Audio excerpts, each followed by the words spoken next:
My name is Shana, I'm 24 and I'm from London and I'm a content creator. I make YouTube videos and I've recently started making TikTok content as well. Yeah, that's me. I make YouTube videos called mukbangs and they are originally from South Korea.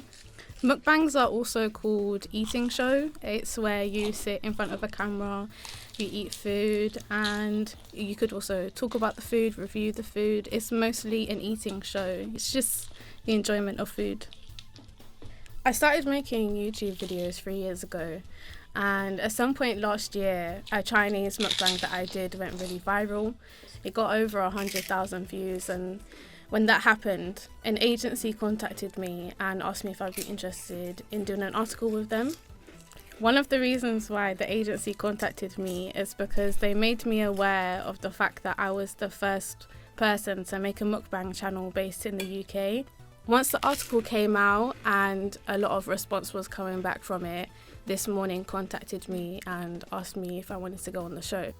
I was feeling quite negative about it and didn't really want to go because when the articles came out, places like Unilad, The Sun, Daily Mail and places like that, they twisted a lot of the things that I said and made what I do into a negative thing. So that kind of made me feel like going to This Morning would be the same. But when they contacted me, they told me that they really wanted to hear my side of the story. So that's mainly why I wanted to go.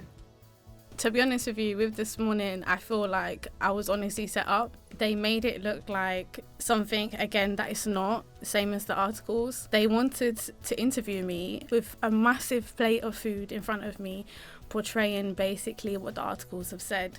They also brought a doctor on to bash what I do. I wasn't made aware of that until last minute. At that moment, I didn't want to be there, but it was live. When people ask me about the health risks associated to mukbangs, I kind of just go back to what Holly said to me in the interview of This Morning. How is what I do any different to when people order a Chinese once a week? I understand that when people watch it, if I've posted 3 videos that week, they might think I've eaten that 3 times a week, but that's not the case. And if I did, I'm sure I'd have 5 million subscribers, just like all of the American YouTubers that do it.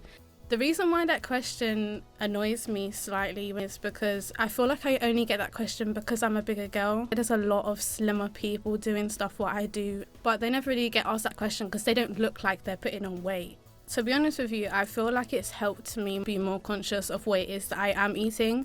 I really enjoyed watching mukbangs. I guess I just didn't really have the confidence to do them myself. Once I did it, I was really happy with it. The support that I got from it, I realised it's something that I really wanted to do and that I enjoyed doing, and that's where it started.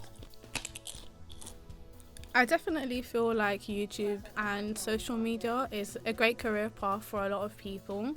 Mukbangs are something I really enjoy. I not necessarily would like to do it my whole life because there's other things that I want to do on YouTube. I'm quite ambitious. There's a lot of milestones that I want to get to.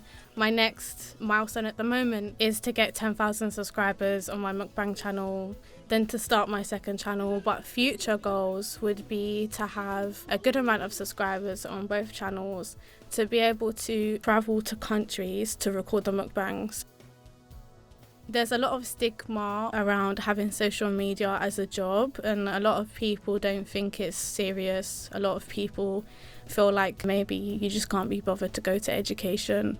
But a lot of people that have gone to education are now YouTubers. And in this world now, it's not uncommon to walk down Oxford Street and see someone vlogging. It's 2022. A lot of people are making a life for themselves with social media.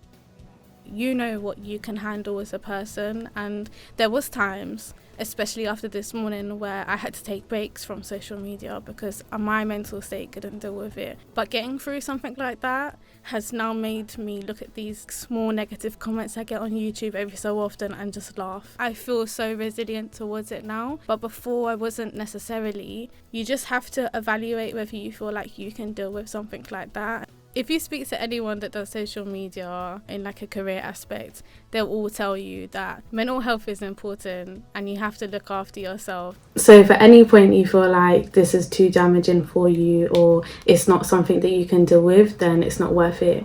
But if it's something you can overcome and you know how to figure out how to get over it, then it's definitely worth it. And I'm happy I was able to do that, otherwise I wouldn't be here today.